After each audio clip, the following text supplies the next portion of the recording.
Thank you very much. It's great to be here today to unveil legislation that would represent the most significant reform to our immigration system in a half a century.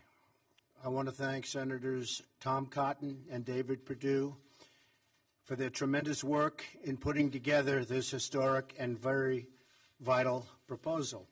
As a candidate, I campaigned on creating a merit-based immigration system that protects U.S. workers and taxpayers, and that is why we are here today, merit-based. The RAISE Act, R-A-I-S-E, the RAISE Act will reduce poverty, increase wages, and save taxpayers billions and billions of dollars. It will do this by changing the way the United States issues green cards to nationals from other countries. Green cards provide permanent residency, work authorization, and fast track to citizenship. For decades, the United States was operated and has operated a very low-skilled immigration system, issuing record numbers of green cards to low-wage immigrants. This policy has placed substantial pressure on American workers, taxpayers, and community resources. Among those hit the hardest in recent years have been immigrants and, very importantly, minority workers competing for jobs against brand-new arrivals. And it has not been fair to our people, to our citizens, to our workers. The RAISE Act ends chain migration and replaces our low-skilled system with a new points-based system for receiving a green card. This competitive application process will favor applicants who can speak English, financially support themselves and their families, and demonstrate skills that will contribute to our economy.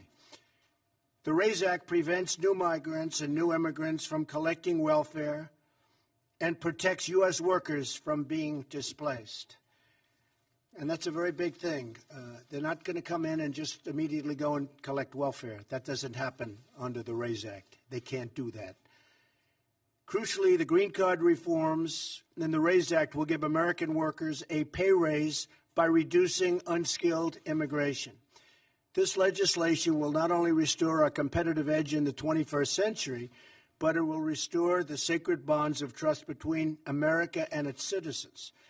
This legislation demonstrates our compassion for struggling American families who deserve an immigration system that puts their needs first and that puts America first. Finally, the reforms in the RAISE Act will help ensure that newcomers to our wonderful country will be assimilated, will succeed, and will achieve the American dream. I'd like now to invite Senator Cotton and Senator Perdue to say a few words. Thank you. Thank you very much. Thank you, Mr. President. I'm very excited to be here with Senator Perdue and President Trump to be introducing the new version of the RAISE Act.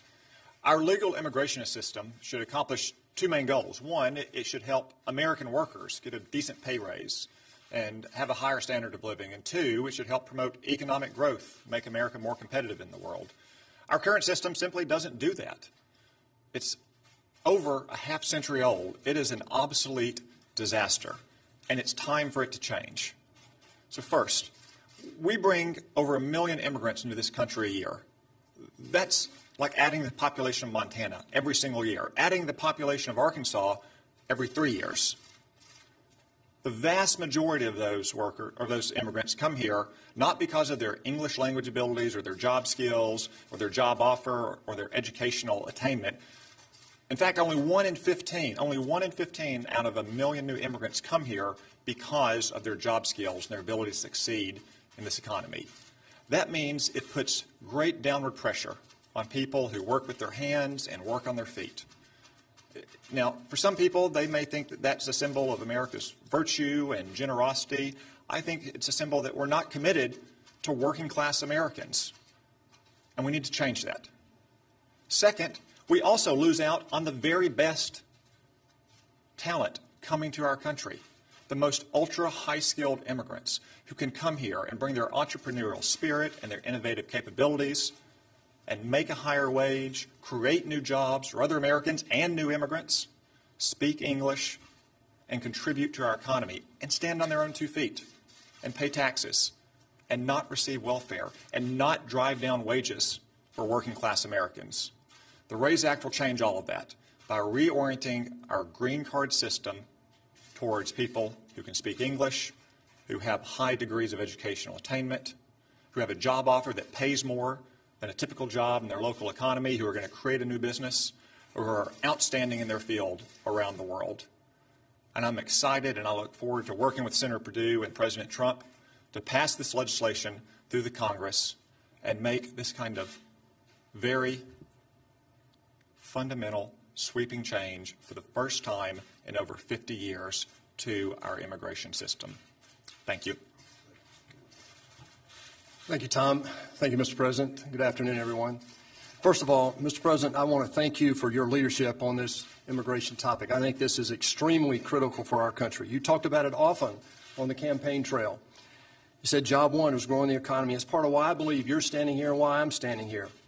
You've also said that as a Fortune 500 CEO, I'm the only Fortune 500 CEO in Congress, and I've lived around the world much of my career.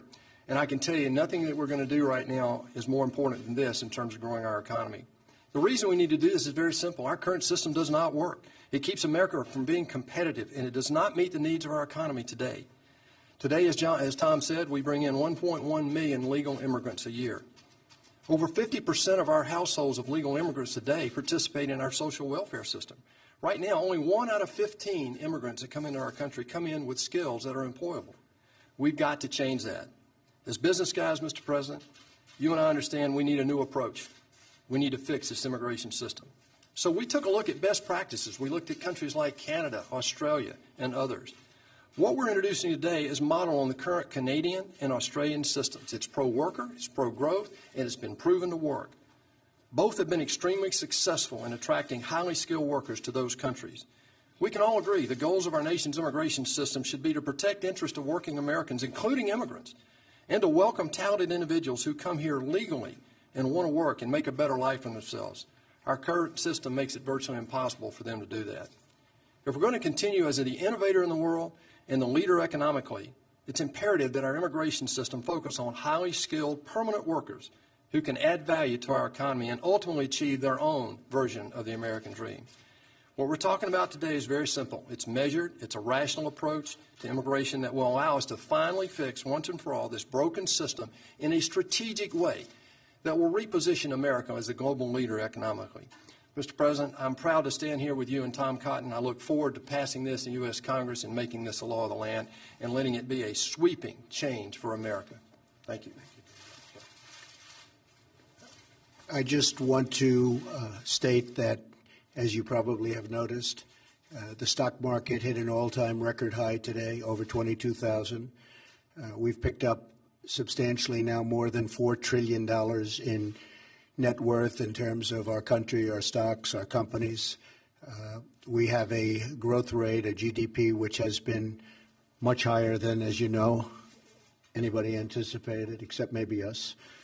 But it's going to go higher too. We're doing a job, and you're going to see jobs are pouring back into the country.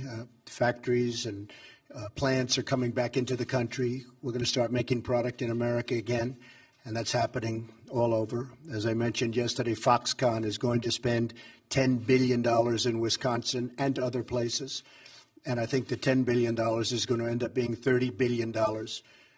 They make the iPhones for Apple and others, and it is a truly incredible company. So we have a lot of things happening that are really great. But again, today, the stock market hit the highest level that it has ever been, and our country is doing very well. I just want to thank you all. Tom and David are going to be outside. They're going to speak to you at length about what we're going to do with respect to this aspect of immigration. I think it's going to be very, very important. The biggest in 50 years, biggest change in 50 years. Thank you all very much. Thanks, Tom. Could you give us a comment, Mr. President, on Russia sanctions, please?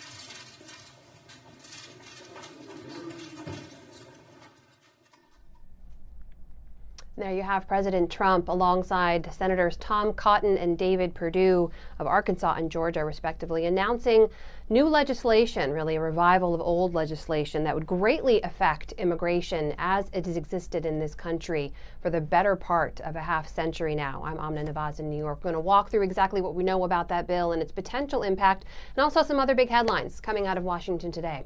Joining me in our Washington, D.C. bureau right now, Arlette Saenz and Mary Alice Parks, two of my colleagues down there, have been covering the White House and legislation on Capitol Hill. Arlette, let's start with you now just to talk about this bill a little bit. This is not necessarily something new that President Trump has brought to the table. It's sort of an old idea that he's reviving to some degree, right?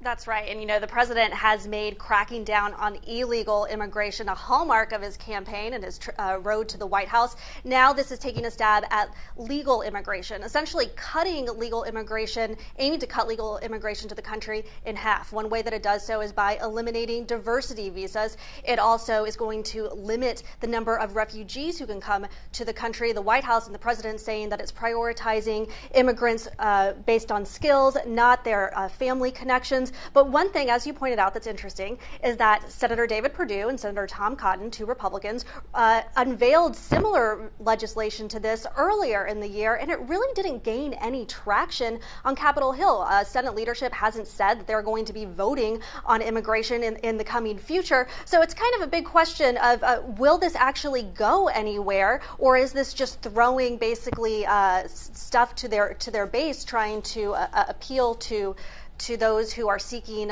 reforms to the immigration system? Well, Mary Alice, let's talk about this a little bit more detail now. Back when it was introduced, as Arlette just mentioned, it didn't gain a lot of traction. Where do we think this is coming from now, and does it actually have legislative support to move forward in a real way? Right now, the answer seems to be no. It does not seem to have a lot of support on Capitol Hill. No senators besides these two have signed on to this proposal. And when it was introduced back in February, arguably the president had a lot more political capital there on Capitol Hill. Now, after frustrations over the inability to pass something on health care, a lot of disagreements about where to go forward on tax reform, the idea that the president can dictate what the Senate should do and how they should move feels a little bit far-fetched.